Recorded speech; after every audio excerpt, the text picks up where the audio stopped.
দীপশিকা বিজ্ঞান ও প্রযুক্তির খবর নিয়ে। ওয়েবসাইট থেকে অনলাইনে সরাসরি অ্যাপ ডাউনলোডের বিকল্প নিয়ে আসছে অ্যাপেল। ফলে এখন থেকে শুধু অ্যাপল স্টোরের উপর নির্ভর করতে হবে না। ব্যবহারকারীরা প্রয়োজনীয় ও পছন্দের যে কোনো অ্যাপ সরাসরি ওয়েবসাইট থেকে ডাউনলোড করতে পারবেন। তবে এর সুযোগ আপাতত ইউরোপীয় ইউনিয়নভুক্ত দেশগুলোর নাগরিকরা পাবেন বলে জানিয়েছেন অ্যাপেল কর্তৃপক্ষ। এছাড়া অ্যাপেলের নতুন নীতি অনুসারে ব্যবহারকারীরা ওয়েবসাইটে বিভিন্ন অ্যাপে ইন অ্যাপ পারচেজ সম্পন্ন করতে পারবেন। এখন থেকে অ্যাপ ডেভেলপাররা ইন অ্যাড প্রমোশন, ডিসকাউন্ট এবং ডিল কিভাবে দেবেন তা নিজেদের পছন্দ অনুযায়ী নির্বাচন করতে পারবেন।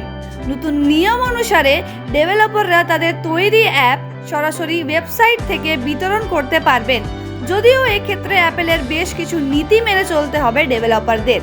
এই সুবিধা পেতে হলে অ্যাপ ডেভেলপারদের ন্যূনতম 2 বছর বা তার বেশি সময় অ্যাপেল ডেভেলপার প্রোগ্রাম সদস্য হতে হবে এবং ডেটা সংগ্রহের নীতিমালায় স্বচ্ছ থাকতে হবে।